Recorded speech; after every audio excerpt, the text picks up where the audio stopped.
विश्व में एक ऐसी संस्कृति भी है जिसमें आदमी के मुर्दे शरीर को सुरक्षित रखने की परंपरा रही है।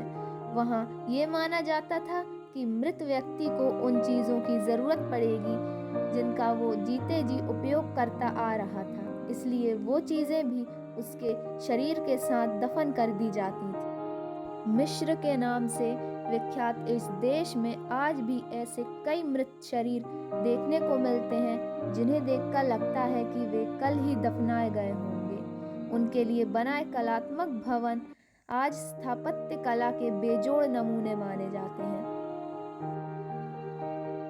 नंबर 1,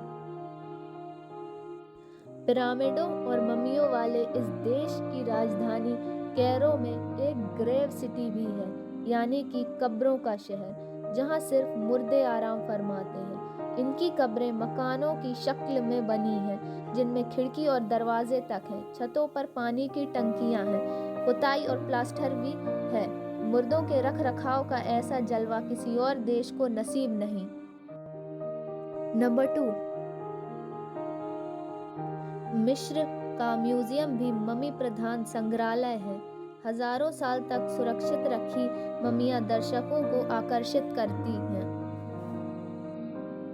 नंबर 3, गीज़ा में कुछ पिरामिड हैं, मगर असली पिरामिड जो दुनिया के 7 अजूबों में सम्मिलित हैं, वो गीज़ा से 19 किलोमीटर दूर साकारा में बने हैं। इन पिरामिडों की तलहटी में शाही ताबूतों में जन्नत नशीन बादशाहों के जिस्म आराम फरमा रहे हैं। नंबर 4, इन बादशाहों में इजिप्ट के सर्वाधिक चर्चित 19 वर्षीय सम्राट तूतनखामून भी शामिल है। तमाम खोजों के बाद पता चला है कि इतना बहादुर सम्राट सिर्फ 19 साल की उम्र में मलेरिया के कारण जिंदगी से हार गया। नंबर 5, एक दूसरा पिरामिड भी है जो सम्राट जोसर के बेटे ने बनवाया था। पिता की इज्जत के कारण उसने यह पिरामिड का आकार पिता के पिरामिड से जानबूझकर छोटा रखा था। नंबर 6, फेरो, यहाँ के सम्राट की पदवी हुआ करती थी। इन्हीं में एक फेरो था एकीनातो। विश्व सुंदरी नेफरीतिति इसी फेरो की पत्नी थी। सुराहीदार लंबी गर्दन वाली नेफरीतिति इजिप्ट की पहचान और शान है। नंबर 7, गीजा से अलेक्जेंड्रिया जाते हुए बीच में एक इंडियन लेडी पैलेस भी बना है। कौन थी वह भारतीय महिला, इसका पता किसी को नहीं है। नंबर 8, ये शहर मछली की आकृति का है, इसलिए इसे राबूदा भी कहा जाता है। राबूदा का मतलब है मछली नुमा स्थान। नंबर 9,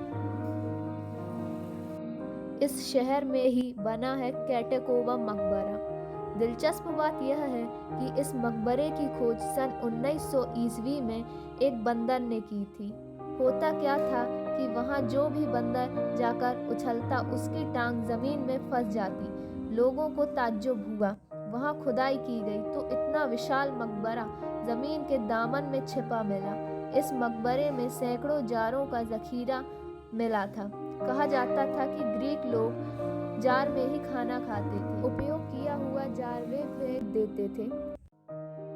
नंबर 10, आगे है रेड सी। इस लाल सागर और भूमध्य सागर को जोड़ने का बीड़ा उठाया था फ्रांस के नेपोलियन बोनापार्ट ने। सुएज के रूप में वह निशान आज भी है।